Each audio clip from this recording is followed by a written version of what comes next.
conectivo a cargo del grupo 3. Si bien es cierto, son enfermedades que no son comunes de verlas, pero sí las debemos de tener en cuenta, sobre todo cuando hay un paciente con fiebre de origen desconocido. Y puede ser la única manifestación, entonces tenemos que hacer descarte en las enfermedades de segunda línea. Y entre ellas están las enfermedades del tejido conectivo. Entonces podemos empezar.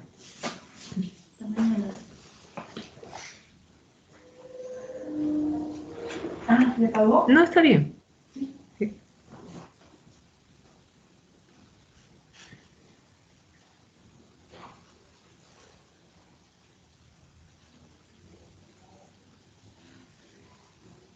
Podemos iniciar.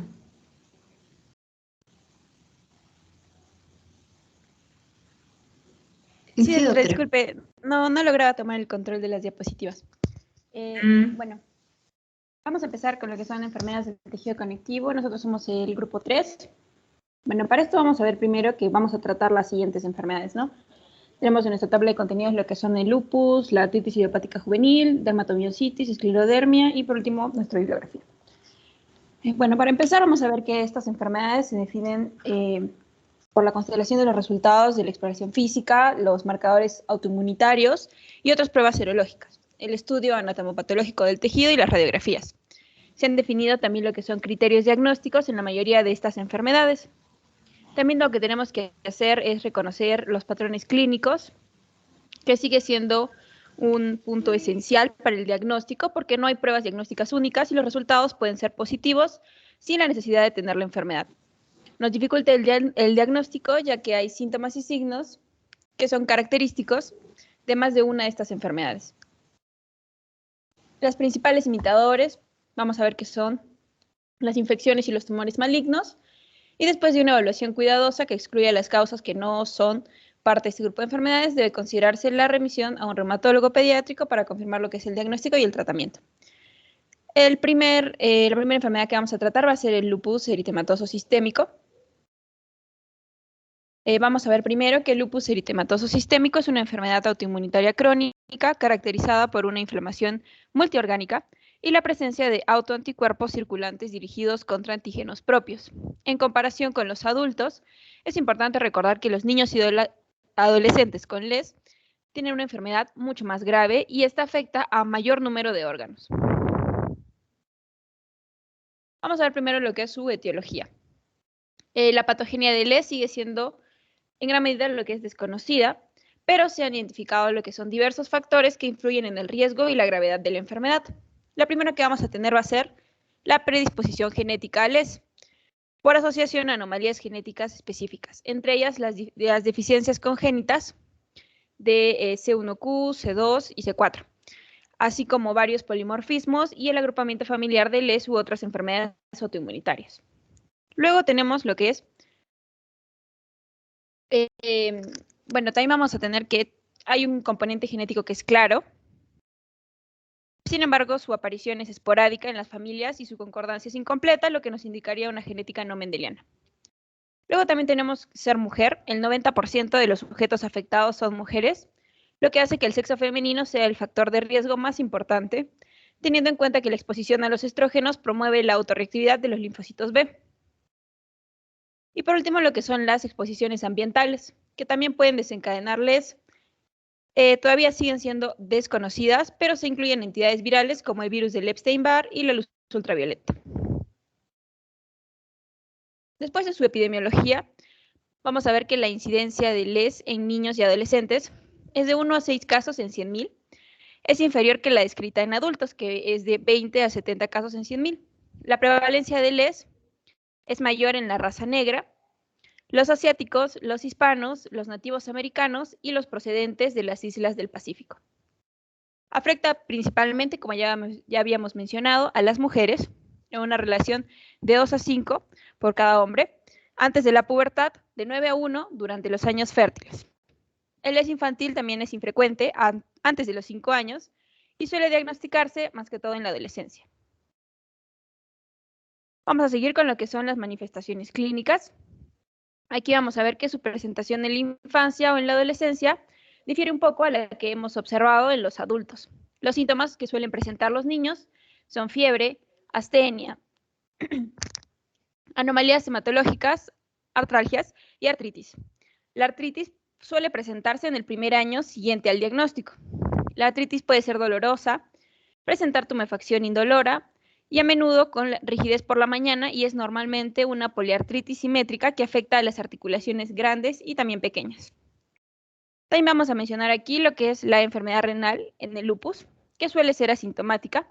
Por ello, hay la necesidad de vigilar con atención la presión arterial y también los análisis de orina. En los adolescentes, el lupus se puede presentar con un síndrome nefrótico o insuficiencia renal con el predominio de los síntomas de edema, astenia, cambios de color de la orina, náuseas y vómitos. Los síntomas y hallazgos de LES pueden aparecer de forma seriada a lo largo de varios años y no tienen tampoco que presentarse todos a la vez. El LES suele caracterizarse por periodos de exacerbación e inactividad de la enfermedad o por una evolución más exacerbada. Las complicaciones neuropsiquiátricas también pueden aparecer con o sin el LES aparentemente activo. Para este grafiquito que está aquí, ahí estamos viendo con el puntero en el gráfico de los diagramas, ¿no? Los síntomas psiquiátricos, tenemos cefalea, depresión en los adolescentes más que todo. Y vamos a ver que las complicaciones del LES a largo plazo y su tratamiento, entre ellas lo que es la aterosclerosis acelerada y la osteoporosis, se manifiestan en las fases inicial y media de lo que es la vida adulta. Luego vamos a hablar sobre el diagnóstico, ya conocido por nosotros, lo que son las tablas de los diferentes criterios, como mencionaba al inicio. Vamos a ver que el diagnóstico de esta enfermedad requiere primero una evaluación clínica y de laboratorio que revele la enfermedad multiorgánica característica y excluya otras causas. La presencia de 4 de los 11 criterios en la tabla que estamos viendo en el lado izquierdo de la clasificación de LES del Colegio Americano de Reumatología de 1997 ya nos da el criterio de forma simultánea o acumulativa en el tiempo, ya establece lo que es el diagnóstico. No es necesario un resultado positivo en la prueba de anticuerpos antinucleares, los ANA, para el diagnóstico de LES, ya que el lupus sin ANA es sumamente raro. Sin embargo, tiene una sensibilidad de 95 a 99%, pero no son muy específicos.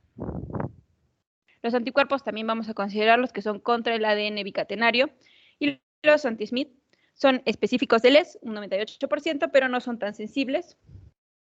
La hipocomplementemia, aunque frecuente en el LES, no es uno de los criterios de clasificación de la tabla de la izquierda que les presento, pero sí se ha añadido en los criterios actualizados, validados bueno, ahí está la tablita del lado derecho. Ahí está esta tabla que es del 2012 de la Colaboración Clínica Internacional de Lupus. Y otras diferencias en los criterios entre esta tabla de la derecha y de la izquierda es que también a esta se le ha adicionado la alopecia no cicatricial, las manifestaciones cutáneas y neurológicas adicionales de lupus y una prueba de CUMS directa positiva sin anemia hemolítica. Los criterios también de esta tabla han sido validados para el LES pediátrico y han demostrado presentar una sensibilidad más alta, el 93% frente al 77%, pero una especificidad más baja que los criterios que tenemos del Colegio Americano de Reumatología. También tenemos que considerar aquí lo que es el diagnóstico diferencial, la enfermedad multiorgánica de signo característico. Por ello consideramos entre ellos lo que son las fiebres inexplicables, el dolor articular, la artritis, los exantemas, las citopenias, la nefritis, el síndrome nefrótico, los derrames pleurales, supericárdicos, otras anomalías cardiopulmonares y la psicosis de nueva aparición. También así trastornos del movimiento o convulsiones. En los pacientes que ya están diagnosticados de LES, el diagnóstico diferencial inicial comprende a menudo las infecciones, puede ser septicemias, virus del Epstein-Barr, parvovirus B19 y endocarditis. Las neoplasias malignas, leucemia y linfoma, la glomerulonefritis poststreptocócica, otros trastornos reumatológicos como son la artritis idiopática juvenil, vasculitis y el lupus inducido por fármacos. En este punto también vamos a hablar de lo que es el lupus inducido por fármacos de manera breve.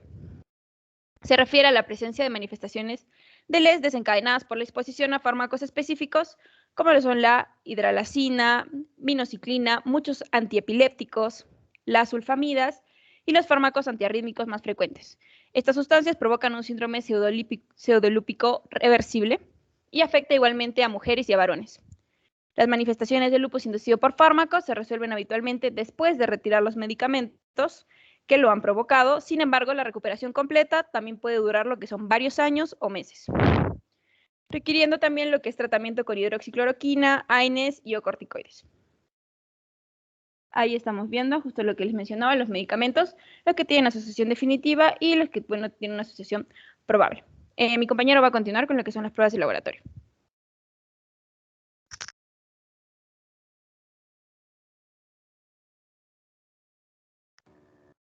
Bueno, continuando con lo que es las pruebas de laboratorio.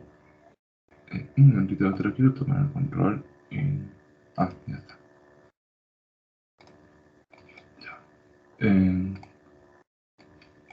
Bueno, vamos a ver que del 95 al 99% va a presentar lo que son anticuerpos antinucleares positivos en lupus.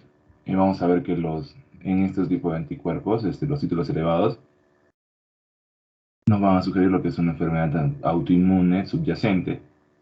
Pero los títulos de ANA los títulos de este tipo de anticuerpos no se relacionan con la actividad de la enfermedad propia.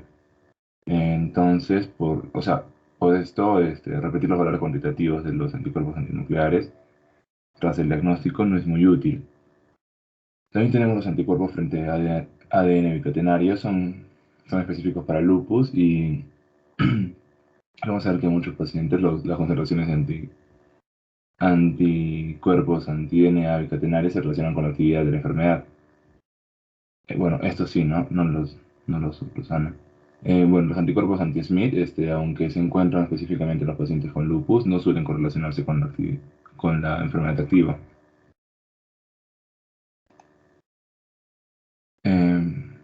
Bueno, también vamos a tener lo que son las concentraciones séricas del complemento hemolítico total CH50, C3, C4 disminuyen de forma característica durante la enfermedad activa y suelen mejorar con el tratamiento. También vamos a ver que, bueno, esto es otra cosa, la hipogamaglobulinemia, se suele ver, pero es inespecífica. También los marcadores de inflamación, de forma particular lo que es la velocidad de sedimentación, la proteína C reactiva, se suele correlacionar con lo que es la actividad de la enfermedad. Los anticuerpos antifosfolipídicos, que aumentan lo que es el riesgo de coagulación, se encuentran en más del 66%, bueno, en más del 60% de hecho, de los niños y adolescentes con lupus. Bueno, lo que es en laboratorio incluye la presencia de anticuerpos anticardiolipínicos, anti-beta-2-glucoproteína. Bueno, acá vamos a ver en forma detallada lo que son en esta tabla los anticuerpos asociados con frecuencia al lupus eritematoso sistémico. Vamos a ver, como ya les dije, el anticuerpo de ADN bicatenario. En lo que es la clínica se correlaciona con la actividad de la enfermedad. El anti-Smith es específico para el diagnóstico del lupus, ¿no? El anticuerpo de nucleoproteína va a aumentar lo que es el riesgo de fenómeno de Raynaud, enfermedad intersticial e hipertensión pulmonar. El anticuerpo anti-LA se ha asociado al síndrome seco, puede ser un diagnóstico de síndrome de Sjögren. Mayor riesgo de lupus neonatal en descendencia, puede arriesgarse a las manifestaciones cutáneas y pulmonares del lupus eritematoso sistémico, puede asociarse también al lupus discoide aislado. Y los anticuerpos antifosfolipídicos y también anticardiolipínicos, como mencioné, aumentan el riesgo de episodios trombóticos arteriales y venosos. Y bueno, esto no los mencioné, los anticuerpos contra histonas están presentes en la mayoría de pacientes con lupus inducido por fármacos. Ahora, bueno, esta tabla, recientemente la Liga Europea contra el Reumatismo, en colaboración con lo que es el ACR, que es la Escuela Americana de Reumatología, han propuesto nuevos criterios para lo que es la clasificación, basados en una puntuación, tanto criterios clínicos como analíticos, o sea, de laboratorio. Y se requiere una puntuación mayor o igual a 10 puntos y por lo menos un criterio clínico, que bueno, estos criterios ya lo mencionó mi compañera. Y bueno, los criterios laboratoriales, o sea, tenemos según la puntuación lo que son los anticuerpos fosfolípicos positivos, como el anticuerpo anticardiolipina, anti-beta-2-GP1, anticoagulante lúpico, valen 2 puntos. El complemento, vamos a ver la disminución de C3 o C4 o de ambos.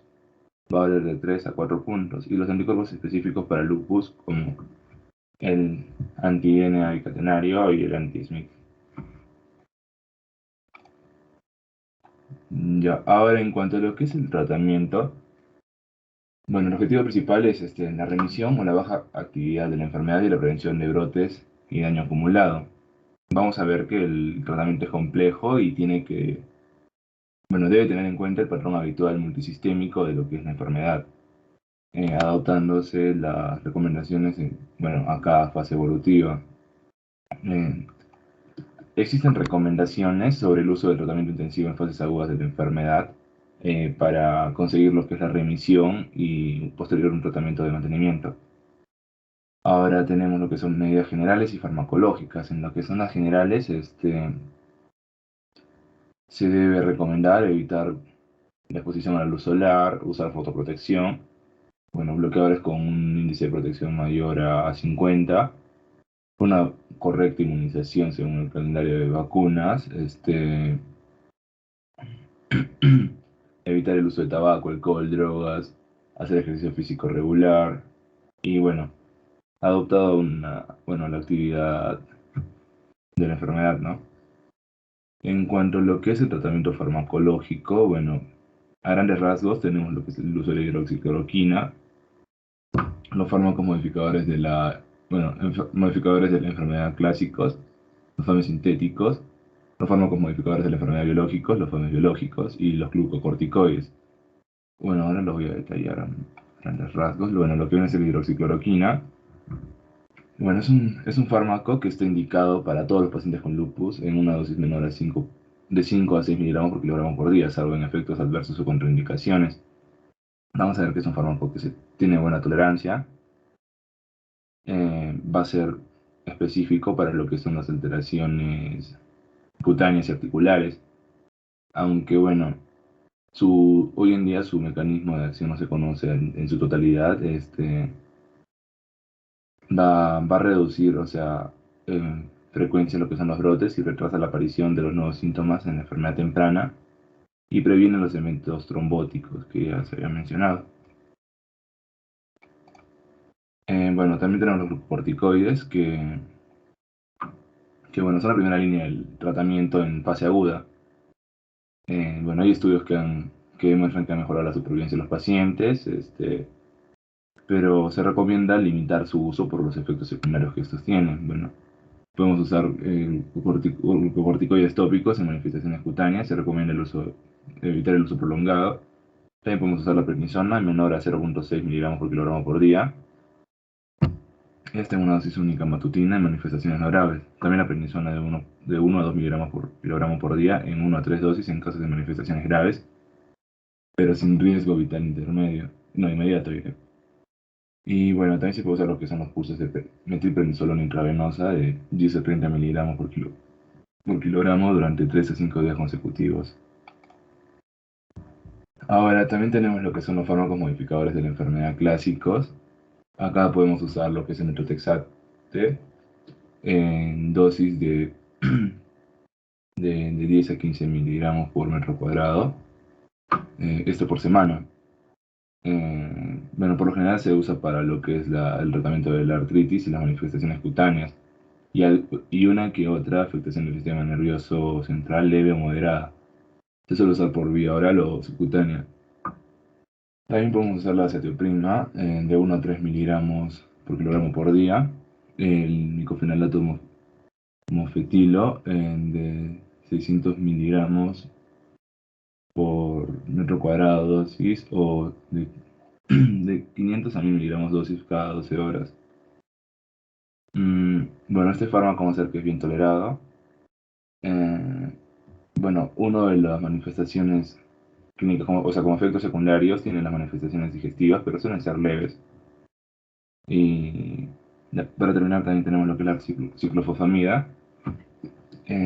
Este fármaco se usa en lo que son las manifestaciones graves con riesgo vital o enfermedad renal, vasculitis o también afectación del sistema nervioso central. En el fallo de lo que es el micofenolato mofetilo. Ahora también podemos usar lo que son los fármacos modificadores de la enfermedad biológicos, como el rituximab, que bueno, usamos 750 miligramos por metro cuadrado en dosis, como máximo de 1000 miligramos, dos días uno y cada 15, no, y 15 cada 6 meses, o se usa 375 miligramos por metro cuadrado dosis una vez a la semana durante 4 semanas. Este fármaco, o sea, todavía no está aprobado para el tratamiento del lupus, pero se ha visto que en estudios post-hoc y series de casos ha demostrado ser eficaz en lo que es los casos refractarios de nefritis lúpica, afectación también hematológica y neurológica. También podemos usar el belimumab, esto es en dosis de 10 miligramos por kilogramo endovenoso cada 4 semanas. Bueno, este es es un anticuerpo monoclonal humano que inhibe la estimulación de los linfocitos B. Bueno, este viene a ser el primer fármaco aprobado por la FDA y bueno, la EMA para el tratamiento del lupus pediátrico con manifestaciones moderadas en ausencia de una afectación renal o neurológica grave. Tenemos otros fármacos como fármacos como el bloqueo de la interleucina 6 con tocilizumab. Ahora también podemos hacer el tratamiento en base al grado de afectación. Puede ser leve, moderado o grave. En caso de leve, bueno, tenemos síntomas constitucionales, atraxias, artritis leve, transitoria. Puede haber rash en menos del 9% de la superficie corporal. Y lo que vamos a ver es que no hay afectación de un órgano mayor. Los expertos recomiendan el uso de hidroxicloroquina y glucocorticoides en dosis bajas. En caso de que, bueno, no haya mejoría, se puede plantear el uso con algún fármaco modificador como el metotrexate o la acetioprima. En caso de afectaciones moderadas, bueno, vamos a ver artritis persistente, un rash del 9 al 18% de la superficie corporal, vasculitis cutánea o una trombocitopenia, entre otras manifestaciones. Se recomienda, aparte del uso de los fármacos indicadores para la afectación leve, también el uso de glucocorticoides, dosis medias de glucocorticoides por vía oral o intravenosa, el belimumab para las manifestaciones extrarrenales, como ya mencionamos, y el micofenolato mofetilo, o también los anticalcinurínicos. En los casos de afectaciones graves, bueno, se debe plantear el uso de glucocorticoides a dosis alta, ciclofosfamida, o en casos refractarios también el rituximab. Ahora, también tenemos lo que, en el caso de las principales complicaciones, bueno, como lo presentamos en la tabla, este puede ser renal, como la hipertensión, diálisis trasplante, en el sistema nervioso central puede ser síndrome psicótico de causa orgánica, compulsiones, psicosis y disfunción neurocognitiva. A nivel cardiovascular, arteriosclerosis, infarto de miocardio, miocardiopatía o valvulopatía. En nivel inmunitario, infección recurrente, asplenia funcional, tumor maligno. A nivel osteomuscular, osteopenia, aplastamiento vertebral, necrosis avascular. Ocular, vamos a ver la presencia de cataratas, glaucoma, desprendimiento de retina y incluso a veces ceguera. A nivel endocrinológico, vamos a ver diabetes, obesidad, retraso del crecimiento, infertilidad y muerte fetal. Esas vienen a ser las principales complicaciones que vamos a ver. Y bueno, el aumento del número del número de tumores malignos puede deberse a la alteración del mecanismo regulador inmunitario, así como la exposición a fármacos con capacidad cancerígena, ¿no? Ahora, bueno, para terminar lo que es el lupus pediátrico, lo que es el pronóstico, vamos a ver que la gravedad del lupus pediátrico es notable, peor que los que empiezan a la vida adulta, ¿no? Sin embargo, los avances en el diagnóstico y el tratamiento del lupus han hecho que la supervivencia mejore de forma espectacular durante los pasados 50 años. Actualmente la supervivencia a los 5 años de lupus pediátrico es de alrededor del 95%, aunque la supervivencia a los 10 años sigue siendo aproximadamente del 80-90%, debido a la, a la carga prolongada de la enfermedad. Los niños y adolescentes afectados se enfrentan a lo que es un mayor riesgo de morbilidad y de mortalidad futura por la enfermedad y por sus complicaciones. Y bueno, algunos por también efectos secundarios de la medicación. Bueno, y ahora para terminar lo que es el lupus eritematoso neonatal. Bueno, vamos a ver que a diferencia del lupus pediátrico, el lupus neonatal no se caracteriza por una desregulación inmune continua, aunque los lactantes con lupus neonatal pueden tener mayor riesgo de desarrollar lo que es una futura enfermedad autoinmune. La gran mayoría de los casos de lupus eritematoso neonatal se asocia con los anticuerpos anti-Ro maternos. También se les conoce como los anti-SSA, también por los anti-LA y los anti-RNP, que son los antirribonucleoproteína. Bueno, a pesar de esta clara asociación con los anticuerpos maternos, su sola presencia no es suficiente para causar la enfermedad, ya que, bueno, se ha visto que solo el 2% de los nacidos de madres con anticuerpos anti-Ro y anti-LA suelen desarrollar lupus neonatal. Los hermanos de bebés con lupus neonatal tienen una probabilidad de 15 al 20% también de desarrollar. También, bueno, se ha visto que la mitad de los bebés con lupus neonatal nacen de madres con una enfermedad reumática definida, como por ejemplo el mismo lupus o el síndrome de Sjögren. En cuanto a lo que es la clínica, vamos a ver la presencia de un exantema anular o maculoso en el nacimiento o, bueno, a las 6 u 8 semanas. Especialmente lo vamos a ver en la zona periorbitaria, como vemos en la imagen, ¿no? Va a haber hepatitis, bloqueo auriculoventricular congénito, anomalías del sistema de conducción, varían de la propagación del intervalo de segmento PR al bloqueo auriculoventricular completo, con apariciones de una miocardiopatía progresiva en lo que son los casos más severos.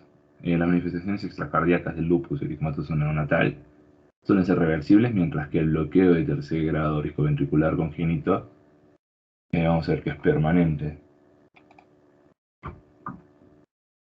Y en cuanto a lo que es la patogenia, vamos a ver que los estudios de laboratorio van a indicar que durante el desarrollo cardíaco a través de la apoptosis y los antígenos RO y LA pueden exponerse en la superficie de las células cardíacas próximas al nódulo auriculoventricular, lo que hace que estos antígenos sean accesibles a los anticuerpos maternos. Esta unión va a provocar una respuesta inmunitaria local, que va a producir fibrosis dentro del sistema de conducción, así como también una enfermedad más extensa en los casos mortales. En la piel vamos a ver que la exposición a la luz ultravioleta va a provocar daño celular y la exposición consiguiente a los antígenos Ro y LA, lo que va a inducir una respuesta inflamatoria local similar a lo que produce el exantema característico de este tipo de pacientes. Ahora, aunque los datos, de los escasos ensayos clínicos han sido heterogéneos, se han empleado corticoides fluorados como la metazona o la betametasona, las inmunoglobulinas intravenosos como el tipo 4 y a dosis de 1 a 2 gramos por kilogramo del peso materno, también la plasmaféresis, la hidroxicloroquina y la terbutalina, que esta suele darse combinada con esteroides en mujeres embarazadas con anticuerpos anti-RO y anti-LA para evitar la aparición o progresión de las anomalías cardíacas en el feto a futuro. En lo que viene a ser en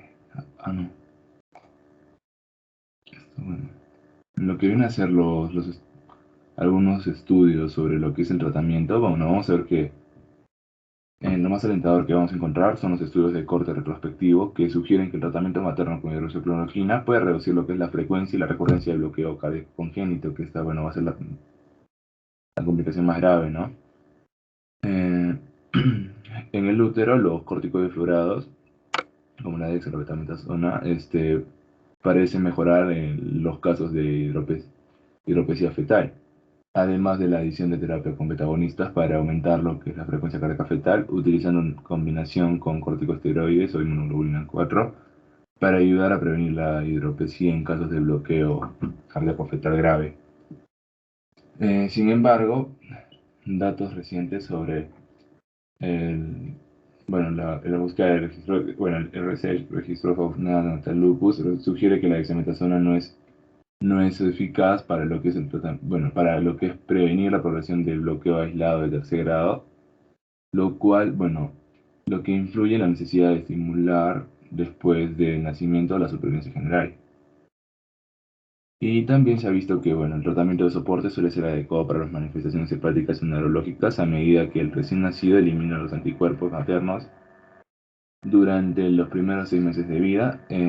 Estas manifestaciones inflamatorias se resuelven de forma gradual, debido a que los anticuerpos maternos obtienen acceso al feto a través de la placenta aproximadamente a las 12 semanas de gestación. Y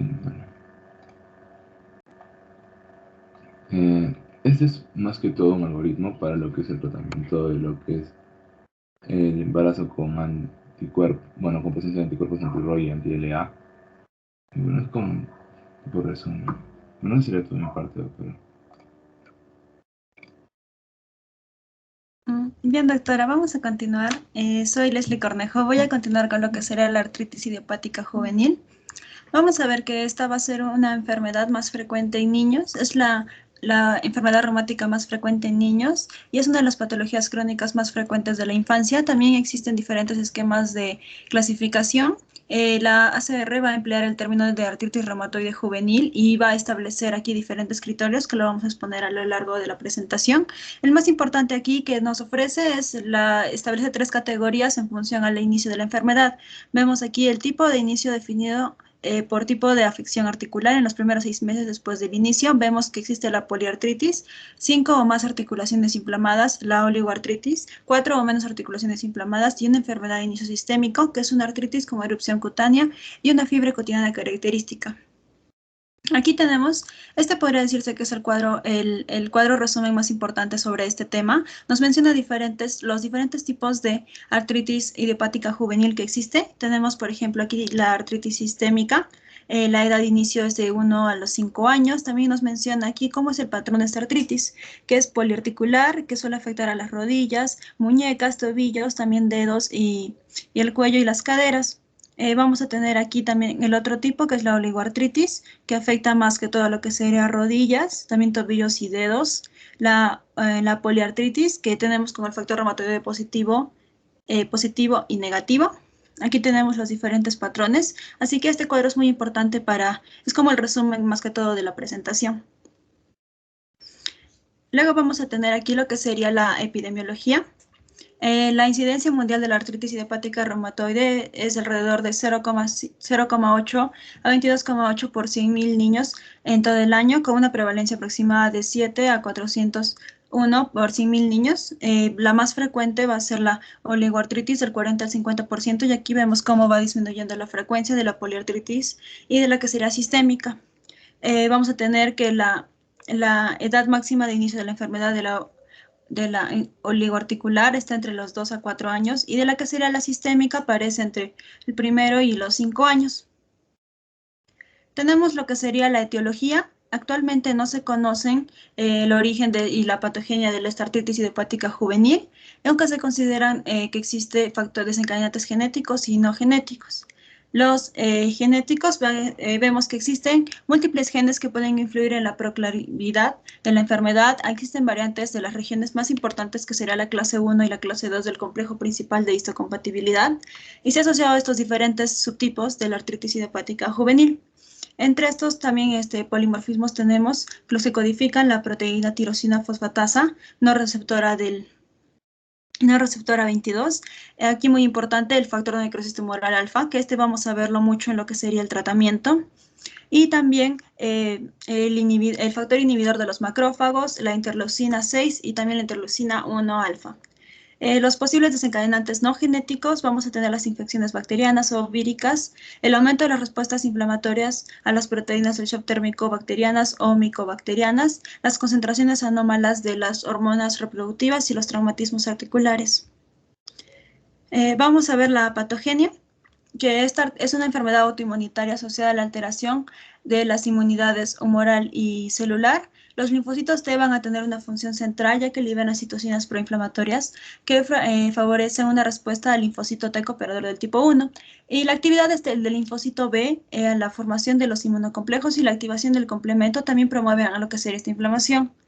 Y vamos a tener aquí, al final nos va a dar una enfermedad sistémica o una enfermedad articular más grave. Entonces, en esta artritis idiopática juvenil sistémica se caracteriza por una alteración de la regulación del sistema inmunitario innato, con una falta de linfocitos T autorreactivos y también los anticuerpos.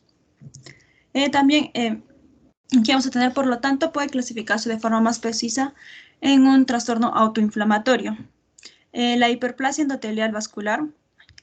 La hiperplasia endotelial vascular va a ser prominente y se va a caracterizar por lo que sería una infiltración de las células mononucleares y plasmáticas de predominio de linfocitos T. Como vemos en esta imagen, aquí nos dice que se muestra una biopsia sinovial de un niño de 10 años con una artritis idiopática juvenil oligoarticular. Vamos a ver aquí cómo existe una infiltración densa de linfocitos y también en las células plasmáticas en la membrana sinovial. También la enfermedad en un estado ya avanzado nos va a dar, y que no tiene el control y el tratamiento requerido, nos va a llevar a la formación de lo que será un paño y a la erosión progresiva del cartílago articular y del hueso contiguo. Vamos a ver aquí que esta es la artroscopía del hombro de un niño que tiene esta patología y muestra la formación del paño y también las erosiones en los cartílagos. Vamos a ver lo que serían las manifestaciones clínicas. Y esto es un criterio muy importante, que es necesario que existan artritis durante más de 6 semanas para diagnosticar cualquier tipo de esta patología, de la artritis idiopática juvenil. Y la artritis se va a caracterizar por un edema articular o por la presencia de 2 o más de los siguientes síntomas, que como los tenemos en la diapositiva, son la limitación de la amplitud del movimiento, la sensibilidad o dolor con el movimiento y calor, y también los síntomas iniciales, que pueden ser sutiles o agudos, dependiendo del paciente, y se puede manifestar como una rutina matutina y también con una cojera. Puede presentarse también una fatiga fácilmente y el empeoramiento de la calidad de sueño. También las articulaciones afectadas suelen estar tumefactas, calientes al tacto y también incómodas con el movimiento. Y la amplitud del movimiento, como ya dije, va a estar reducida, pero puede no estar eritematosas. Otro criterio a destacar muy importante, como mencioné al comienzo, es la oligoartritis, que se va a caracterizar por la afectación de 4 o menos articulaciones en los primeros 6 meses del comienzo de la enfermedad y a menudo solo afecta una articulación. Afecta de forma predominante a las articulaciones grandes de las extremidades inferiores como rodillas y los tobillos. Aquí vemos en esta imagen, el niño presenta un edema y una contractura en la flexión de la rodilla derecha. Luego, la afectación aislada de las articulaciones grandes de las extremidades superiores va a ser menos frecuente, y aquellos que presenten esta enfermedad que no parece más de 4 articulaciones se consideran afectados como una artritis idiopática juvenil o oligoarticular persistente, mientras que si la enfermedad evoluciona a lo largo de estos 4 meses, a lo largo del tiempo en más de 4 articulaciones, después de los 6 meses de esta clasificación que ya se le dio, cambia a ser una artritis idiopática juvenil oligoarticular pero extendida y se le asocia a un peor pronóstico. Vamos a ver que los ANA positivos también van a correlacionarse a lo que sería una enfermedad más joven, al sexo femenino, a una artritis asistémica y a un menor número de articulaciones afectadas a lo largo del tiempo. Otro criterio importante va a ser la poliartritis, que va a ser la que afecta a 5 o más articulaciones de las extremidades superiores o inferiores. Como vemos en la imagen de aquí, vamos a ver que son las manos y las muñecas de una niña que tiene la poliarticular y que no tiene no tendría el factor reumatoideo. Y también vemos las afectaciones de las muñecas, también las articulaciones metacarpofalángicas y las articulaciones interfalángicas proximales y distales. Y aquí vamos a tener cómo esta Esta es la progresión. Estas son dos radiografías de la misma paciente. Vemos que la primera va a ser una radiografía de la mano al inicio y la segunda va a ser aquí después de 4 años, que muestra la pérdida del cartílago articular y los cambios destructivos de las articulaciones metacarpofalángicas e interfalángicas distales y proximales. Y también vemos la destrucción, artrodesis y también de los huesos de la muñeca. Otra característica importante en esto van a ser los nódulos reumatoides, que es las superficies extensoras, lo que serán los codos, la columna y el tendón de Aquiles.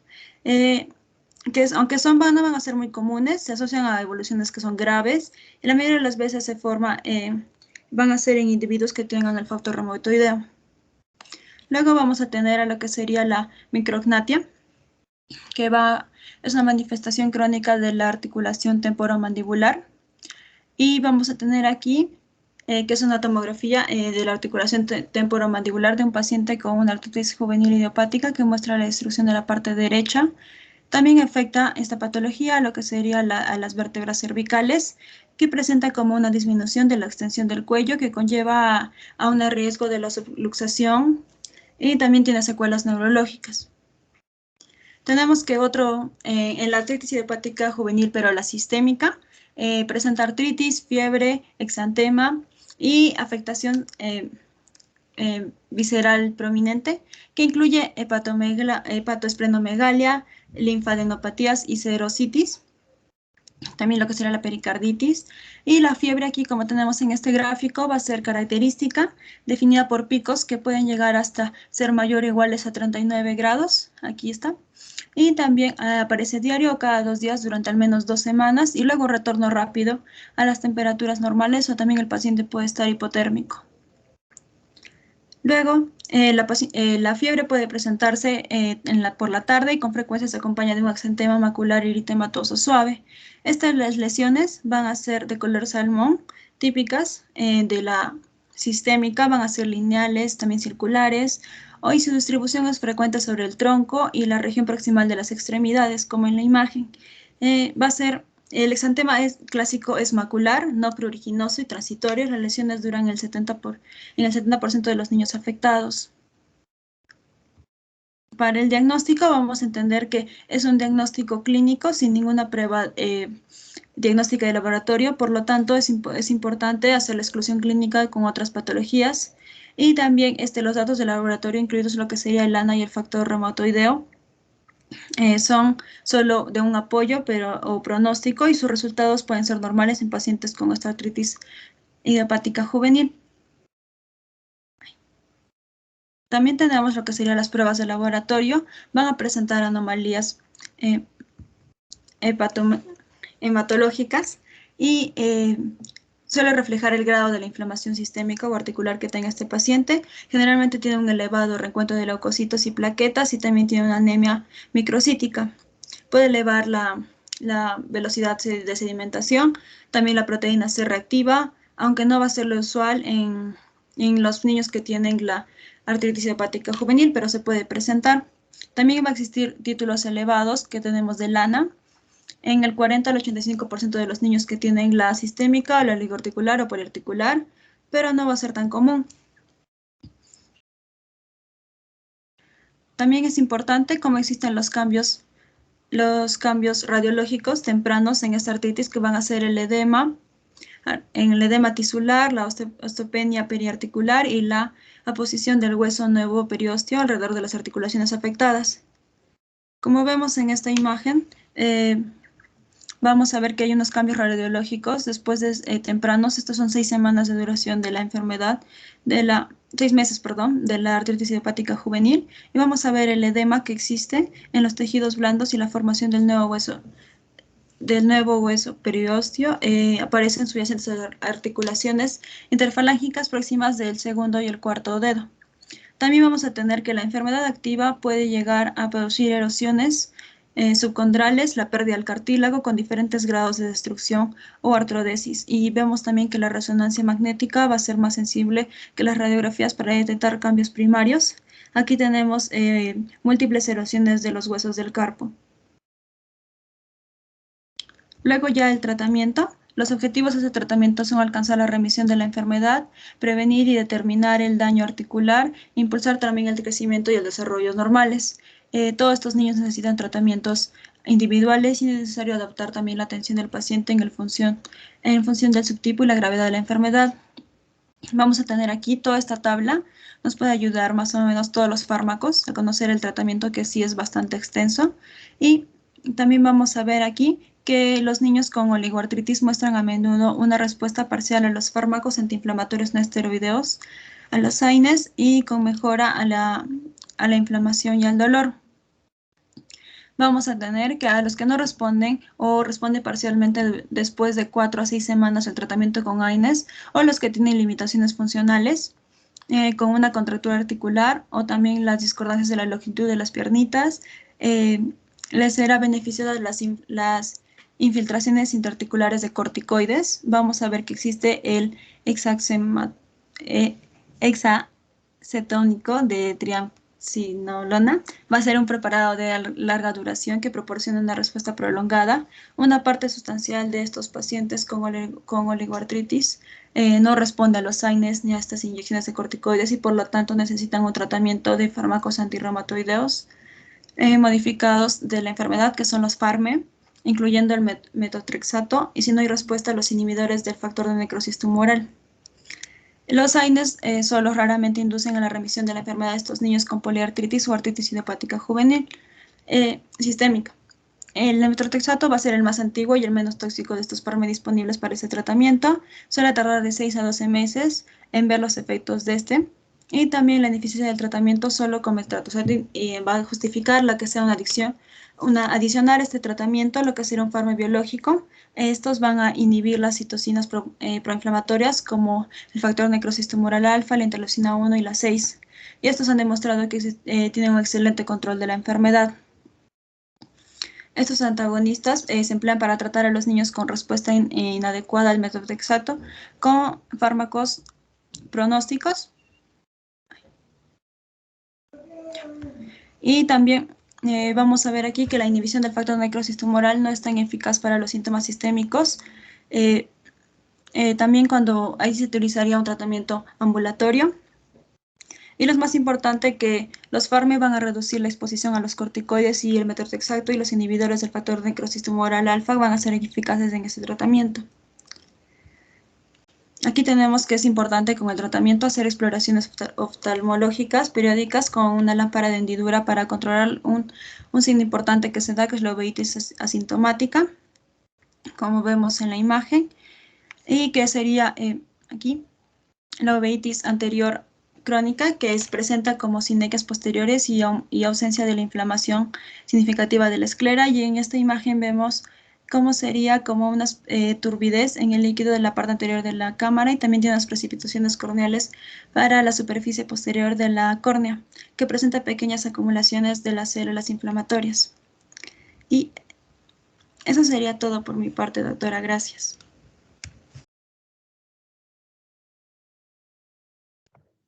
Bien, vamos a continuar con lo que es la dermatomiositis. Y bueno, la dermatomiositis es una inflamación del músculo, es la miositis más frecuente en los niños y se va a distinguir principalmente por una debilidad muscular proximal y un exantema característico. En cuanto a la etiología y a la epidemiología, las pruebas indican que este trastorno, esta patología es multifactorial, pero está basada en una predisposición genética y en un desencadenante ambiental desconocido. La incidencia de la dermatomiositis es aproximadamente 3 casos por millón al año, sin una predilección racial, y la edad máxima de inicio está entre los 4 y 10 años, y las mujeres se van a ver mucho más afectadas que los hombres en una relación de 2 a 1. En cuanto a la patogénesis, en los pacientes con dermatomiositis va a haber una mayor expresión de los productos génicos controlados por los interferones del tipo 1, y esto se correlaciona con la actividad de la enfermedad, mejor dicho, y una vez que se ha desencadenado el proceso, lo que va a pasar es que se va a desencadenar una cascada inflamatoria y va a estimular la respuesta del complejo mayor de histocompatibilidad de tipo 1 y la maduración de las células dendríticas. Y esto va a aumentar la producción de moléculas de adhesión, que va a influir en la migración de linfocitos, y esto es lo que va a dar la infiltración inflamatoria en el músculo.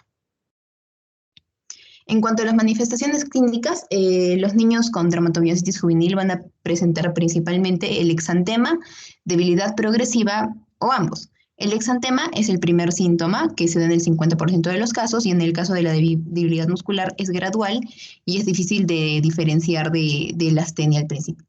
Vamos a hablar primero del exantema, que algunas veces se va a confundir con un eczema o una psoriasis, pero raramente va a aparecer un exantema eritematoso grueso o con escamas tanto en las palmas de las manos como en la planta de los pies, ¿no? Entonces, los niños suelen mostrar fotosensibilidad extrema. Si está sobre el tórax y el cuello, se le conoce como el signo del chal, como vemos en la imagen. El eritema también suele aparecer en las rodillas y en los codos.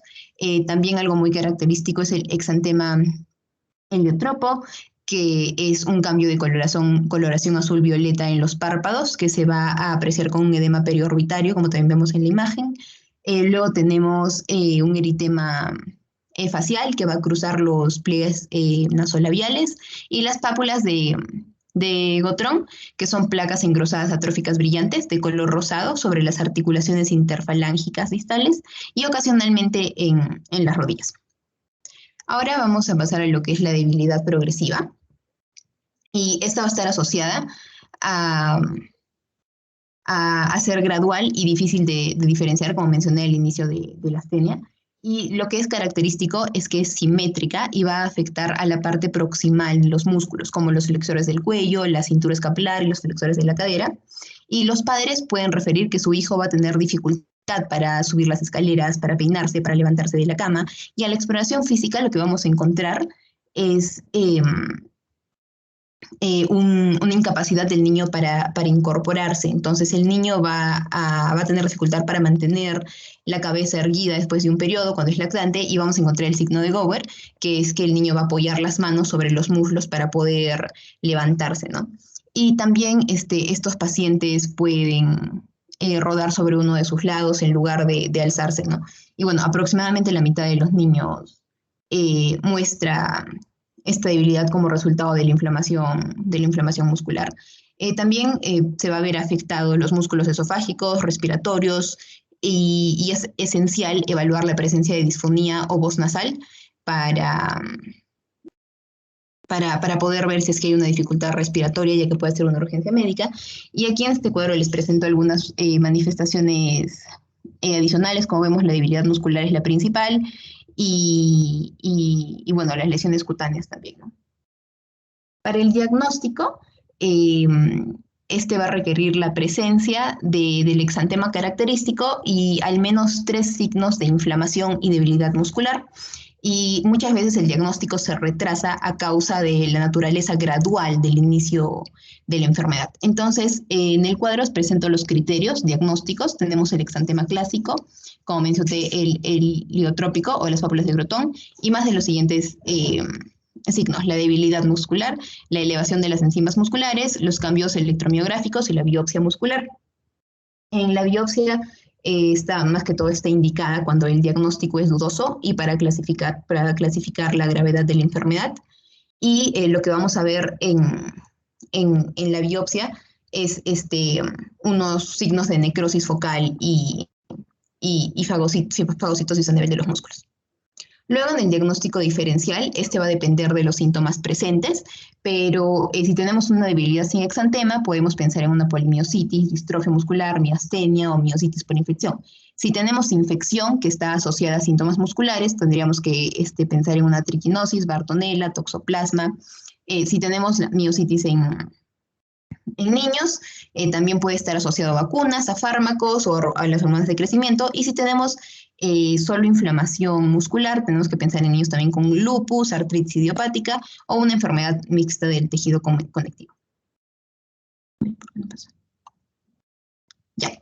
Luego tenemos las pruebas de laboratorio, que vamos a tener la elevación sérica de las enzimas derivadas del músculo, es decir, la creatinina sinasa, la aldolasa, la aspartatos transaminasa. Luego vamos a tener que la BCG va a estar normal y el factor reumator D va a estar negativo. Vamos a tener que va a haber ANA presente en el 80% de los casos. Y lo importante son las pruebas serológicas que están divididas en dos grupos, los anticuerpos asociados a miositis y los anticuerpos específicos de miositis. Y los anticuerpos asociados a miositis se van a asociar, pero no son específicos. Pero los anticuerpos específicos de miositis, esos sí son los específicos. Luego tenemos los estudios radiográficos que van a ayudar al diagnóstico y lo que vamos a observar ahí es principalmente calcinosis y bueno, la resonancia magnética también va a ser bastante útil. En la foto vemos algunas áreas inflamadas que son las de las flechitas. Luego tenemos lo que es la biopsia muscular, que va a demostrar infiltrados inflamatorios perivasculares, atrofia, y las pruebas de función pulmonar, que más que todo es para poder ver la afectación pulmonar que va a ser compatible con una insuficiencia respiratoria que va a presentar el niño. Luego tenemos el tratamiento, que es esencial que esté de la mano de un reumatólogo. Y un niño que esté estable sin astenia suele empezar con prednisona, 2 miligramos por kilo. En los casos que son graves, ya tenemos que ponerle pulsos de metilprednisolona de 30 miligramos por kilo al día. Y por otro lado tenemos lo que es el metrotexate, que disminuye la duración del tratamiento con corticoides y por eso va a disminuir también la morbilidad de los efectos tóxicos esteroideos. Se va a dar semanalmente por vía oral, pero tenemos que también tener en cuenta los riesgos, que es inmunosupresión, hepatitis química y toxicidad pulmonar. Luego también tenemos las gamaglobulinas intravenosas, que se usan frecuentemente como complemento del tratamiento de la enfermedad grave y se puede usar a una dosis de 2 gramos por kilo. La hidroxicloroquina, que reduce principalmente los exantemas y ayuda a mantener la revisión. Y tenemos otros fármacos como el micofenolato mofetilo, la ciclosporina o la ciclofosfamina. Y bueno, es importante también la fisioterapia y la terapia ocupacional, más que todo para fortalecer los músculos del niño y que se ayude a reacondicionar. Y finalmente, las complicaciones, tenemos las que están relacionadas a la debilidad, que más que todo es una debilidad prolongada y puede llegar a ser grave. También tenemos las complicaciones secundarias del tratamiento médico. Los niños pueden tener también neumonía, insuficiencia respiratoria. Y en cuanto al pronóstico, la mortalidad ha disminuido bastante y muchas veces ya actualmente solo 1/3 de los pacientes pueden necesitar medicamentos de forma prolongada. Eso sería todo de mi parte. Doctora, mi nombre es Cristian Guillermo Sandoval y para terminar con mi compañero Flavio Delgado vamos a hablar sobre la esclerodermia juvenil. Bueno, básicamente un concepto inicial es que la esclerodermia juvenil va a abarcar una variedad de trastornos que tienen en común la presencia de fibrosis en la piel. Básicamente es eso. Con respecto a la etiología, es desconocida. La bibliografía actual indica como desconocida. Sin embargo, sí se reconocen los mecanismos patogénicos por los cuales esta enfermedad se lleva a cabo. Y básicamente lo describe literalmente como una combinación de vasculopatía, autoinmunidad, activación inmunitaria y fibrosis. Esto sería más o menos el mecanismo por el cual se produce la esclerodermia. Básicamente los desencadenantes que se tienen en cuenta son un traumatismo, una infección, una posible reacción de injerto contra el huésped, que en la mayoría de casos es subclínica, y también por persistencia de células de origen materno, algo que se llama microquimerismo. Que se suele clasificar la esclerodermia juvenil en 2 tipos, la localizada y la sistémica. ¿Puede la sistémica considerarse como la progresión natural de la localizada? Pues no, pero sí en algunos casos la localizada puede llegar a progresar a la sistémica. ¿Es importante hacer esta diferenciación? Sí, porque la esclerodermia localizada es una que tiene muy buen pronóstico, no es tan agresiva. Sin embargo, la esclerosis sistémica juvenil sí es una enfermedad que ya suele ser más activa, suele ser más agresiva. Y acá estaría más o menos, como vemos en la imagen, la clasificación de la esclerodermia pediátrica, en donde ya está la clasificación de esclerodermia localizada y esclerosis sistémica. Ahora bien, ¿qué es lo que quiero recalcar acá? Un sinónimo por el cual muchas personas van a encontrar también la esclerodermia localizada va a ser como la morfea. Y de los subtipos más importantes, que luego lo podrán leer más detenidamente, de los subtipos más importantes, el que más quiero recalcar. ¿Por qué? Porque es el más común y el que más se presenta, es la esclerodermia lineal, que son las lesiones lineales que pueden extenderse a través de la dermis, el tejido subcutáneo y el músculo hasta el hueso subyacente, con una mayor probabilidad de ser unilateral. Y la esclerosis sistémica se puede clasificar como difusa y como ilimitada. Dentro de estas dos, la difusa es la más común. Con respecto a la epidemiología, pues básicamente la esclerodermia sistémica es infrecuente, es una patología que no la vamos a ver muy presente y la prevalencia es de 1 en 100.000, mientras que la esclerosis localizada es 10 veces más común que la sistémica. Sin embargo, estas estadísticas son traídas de Estados Unidos y de países donde se lleva un control de estas enfermedades. No encontré estadísticas de nuestro país, por lo cual no podría dar la certeza de estos datos en nuestro medio. Con respecto a las manifestaciones clínicas de la esclerodermia localizada, pues lo he resumido de esta manera. El inicio es insidioso, el curso va a ser progresivo. Las manifestaciones más comunes va a ser el eritema, que también se va a mostrar como un halo azul de endurecimiento cerúleo, y lesiones endurecidas, atróficas, también lesiones hipopigmentadas y lesiones hiperpigmentadas. ¿Cómo es esto? Al mismo tiempo, pues no, solo se presenta o una o la otra. El tamaño de la lesión puede ser variable, ya que puede abarcar simplemente una parte, digamos, de la extremidad o toda la extremidad.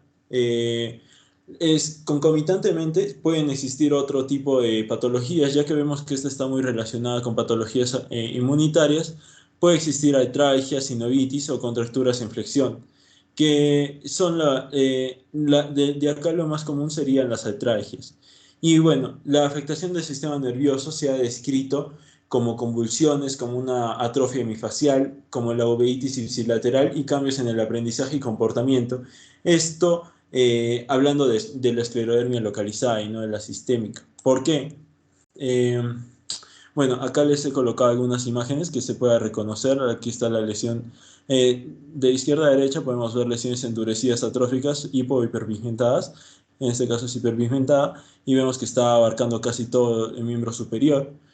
Acá vemos una lesión circular activa con un borde de eritema en el niño de arriba. También vemos una contractura de rodilla con una rotura de cicatriz en la cara externa de la rodilla, como lo vemos en la tercera imagen. Y un golpe de sable. Este golpe de sable es clásico de la esclerodermia localizada juvenil. Este se puede presentar en cualquier parte del cuerpo, pero en esta imagen lo ponemos del cuero cabelludo. Y al localizarse en esta zona se puede asociar a una atrofia hemifacial y cambios en el aprendizaje porque demostraría un poco de afectación neural. Ahora bien, ¿qué pasa con la esclerodermia sistémica? Pues el inicio, al igual que la localizada, es insidioso, el curso va a ser progresivo. Sin embargo, es diferente a la localizada. ¿Por qué? Porque en su curso esta va a tener periodos de remisión y periodos de exacerbación. Las manifestaciones que nos vamos a centrar en las cutáneas en esta diapositiva es el edema de extensión proximal, que también afecta cara y específicamente produce un estoma oral, que como sabemos estoma es como boca, el endurecimiento y la fibrosis de la piel, también en la cara, produce una piel brillante y de aspecto cerúleo. También, al igual que la localizada, produce contractura de flexión, solo que a diferencia de esta puede producir úlceras cutáneas. Como les decía, es un poco más agresiva. Ahora bien, también se puede producir la esclerodactilia y las úlceras en los dedos, como vemos aquí, y esta estaría mucho más relacionada con el fenómeno de Raynaud. Con respecto a la parte del fenómeno de Raynaud, los síntomas más frecuentes va a ser el cambio de color, que sería la vasoconstricción inicial, la insuficiencia venosa, la vasodilatación refleja. Ojo que estoy diciendo fenómeno de Raynaud y no enfermedad de Raynaud, porque son cosas muy diferentes. El fenómeno se asocia a la esclerodermia sistémica, mientras que la enfermedad no tiene nada que ver con esto. El fenómeno se puede presentar de manera, como lo escribe la bibliografía, intensa, como úlceras en las puntas de los dedos, como pérdida de la pulpa tisular, la esclerodactilia y la acrosteolisis. Y bueno, si hablamos de manifestaciones extracutáneas, la esclerosis sistémica, obviamente, su mismo nombre nos va a describir varios focos, especialmente el pulmón con una alveolitis y una hipertensión arterial pulmonar. También el tubo digestivo, existe dismotilidad esofágica, intestinal, disfagia, reflujo, dispepsia, caries, gastroparesia, dilatación y pseudoobstrucción. La fibrosis cardíaca, que presenta arritmias, hipertrofia ventricular y disminución de la función cardíaca. Y en el riñón puede existir hipertensión crónica o episódica grave. Ahora bien, con respecto a estas manifestaciones extracutáneas, quiero dejar algo bien claro. Sí existen, sí se presentan. La del pulmón va a ser la más frecuente y va a ser la que más se va a presentar como extracutánea. Sin embargo, la más mortal y la que va a terminar con el deceso de nuestro paciente sería la fibrosis cardíaca y la falla de la función cardíaca. Bueno, yo soy Flavia Delgado y ya para terminar esta parte de la exposición, hay un sistema de puntuación que es una escala de gravedad de la esclerosis sistémica de Metzger y este va a ayudar a lo que es establecer la gravedad de la afectación multiorgánica. Evalúa los parámetros, primero general, donde está lo que es la pérdida de peso, el hematocrito y la hemoglobina. Después vascular periférico, la piel, la articulación tendón, muscular, donde evalúa la fuerza muscular, el tracto digestivo evaluado mediante el esofagograma, la función pulmonar, la función cardíaca, que es a través del EKG, y la función renal, que es a través de la creatinina. Y esto va a estar valorado de la puntuación 0 cuando es normal, 1 leve, 2 moderada, 3 grave y 4 que ya es el estadio final. Todo esto se hace una sumatoria y nos establece lo que es la gravedad del cuadro. En cuanto al diagnóstico, el diagnóstico de la esclerosis localizada juvenil se basa en la distribución y la profundidad de las lesiones características. La biopsia también aquí es útil para confirmar el diagnóstico. En caso del diagnóstico de la esclerosis sistémica juvenil, exige la esclerosis o endurecimiento de la parte proximal de la piel, así como la presencia de 2 a 20 criterios menores que van a estar mostrados en el siguiente cuadro. Dentro de los criterios menores o secundarios están los cutáneos, que es la esclerodactilia, los vasculares periféricos, como el fenómeno de Raynaud, o anomalías capilares en los pliegues unguiales. En los digestivos está disfagia, el reflujo, en cardíacos arritmia, renales son crisis renales o hipertensión arterial de comienzo nuevo, respiratorios, neurológicos, osteomusculares y también serológicos. En lo que es los diagnósticos diferenciales, el trastorno más importante es que hay que diferenciar lo que es la esclerodermia localizada juvenil y lo que es la esclerosis sistémica juvenil. Las contracturas y la sinovitis de la artritis juvenil también pueden diferenciarse de las causadas por lo que es la esclerodermia lineal, por la ausencia de los cambios cutáneos. También hay que considerar otras enfermedades como la esclerodermoide, que esta va a estar inducida por sustancias químicas, la queiroartropatía diabética, la pseudoesclerodermia y la esclerodema. La pseudoesclerodermia está compuesta por un grupo de enfermedades que no van a estar relacionadas ni caracterizadas y van a estar caracterizadas por una fibrosis cutánea parchada o difusa, pero no van a tener las demás manifestaciones de la esclerodermia. También hay enfermedades como la fenilcetonuria, el síndrome de envejecimiento prematuro y la fibrosis idiopática localizada. El esclerodema es una enfermedad autolimitada y transitoria que va a afectar a niños y adultos. Este tiene un inicio repentino después de una enfermedad febril y va a estar caracterizado por lesiones esclerodermatosas parchadas en el cuello y en los hombros que se van a extender hacia cara, tronco y brazos. En cuanto a las pruebas de laboratorio, en sí no hay estudios de laboratorio diagnósticos. Puede haber resultados de hemograma completo, análisis bioquímico, análisis de orina, donde se va a apreciar aumento de la velocidad de sedimentación globular, eosinofilia, hipergamaglobulinemia, aumento de enzimas musculares, como por ejemplo la aldolasa, que va a aparecer cuando hay afectación muscular. Y en caso de la esclerosis sistémica juvenil puede aparecer anemia, leucocitosis y eosinofilia. Y bueno, la positividad a los anticuerpos de ANA y anti-SCL70. En cuanto a los estudios radiográficos, estos van a trazar la zona afectada y se usan para seguir la progresión de la enfermedad. La resonancia magnética es útil en la lesión en golpe de sable y en el síndrome de Parry-Romberg, que es una hemiotrofia facial. Eso para determinar la afectación arbitraria y la afectación del sistema nervioso central. También se hace uso de la tomografía infrarroja, que usa la variación de la temperatura entre las zonas de la enfermedad cutánea activa y la inactiva. Esto para diferenciar la enfermedad activa de la lesión. Y la función de la ecografía de estudiar la actividad de la lesión en su fase de evolución. En cuanto al tratamiento, primero el tratamiento en lo que es la esclerodermia localizada juvenil. Esta va a variar en función del subtipo y la gravedad.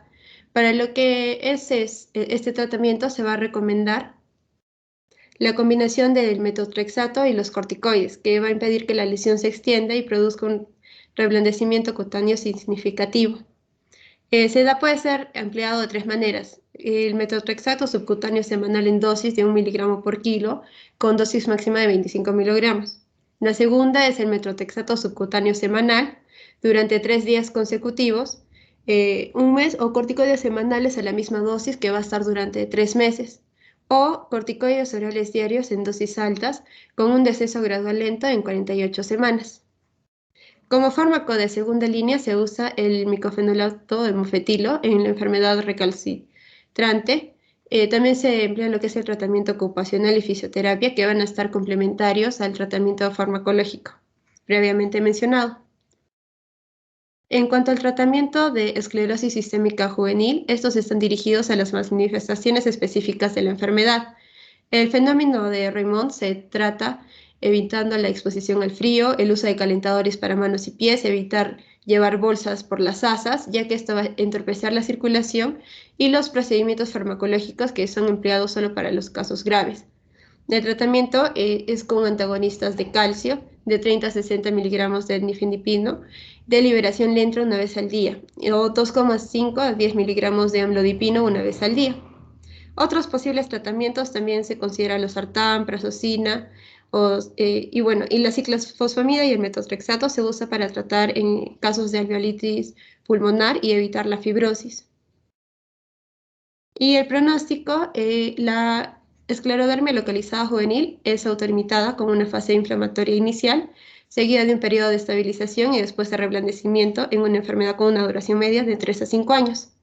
Los subtipos lineal y profundos dan lugar a morbilidad significativa, puede haber desfiguramiento e incapacidad debido a contracturas articulares, atrofia muscular, acortamiento de miembros, asimetría facial e hiperpigmentación. Puede haber muerte por la lesión en golpe de sable con declive neurológico. Y en cuanto a la esclerosis sistémica juvenil, tiene pronóstico variable, ya que es de evolución lenta y gradual. Progresa rápidamente si hay insuficiencia orgánica temprana y esto puede llevar a la muerte. Las manifestaciones cutáneas suelen ablandarse los años después del inicio de la enfermedad y generalmente la causa de muerte es la insuficiencia cardíaca, que está causada por fibrosis miocárdica y pulmonar. Eso sería todo. Muchas gracias.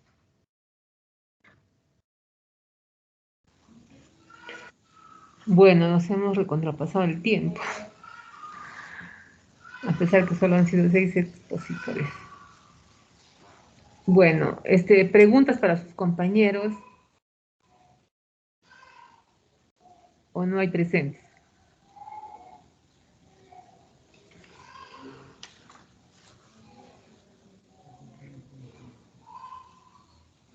Son ustedes.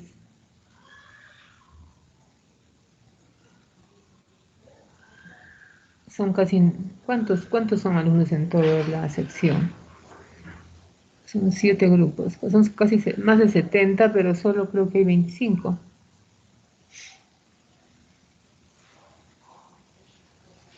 Sí, doctora, creo que algunos compañeros tenían prácticas a las 4:30. No, no. No, pero siempre han habido solo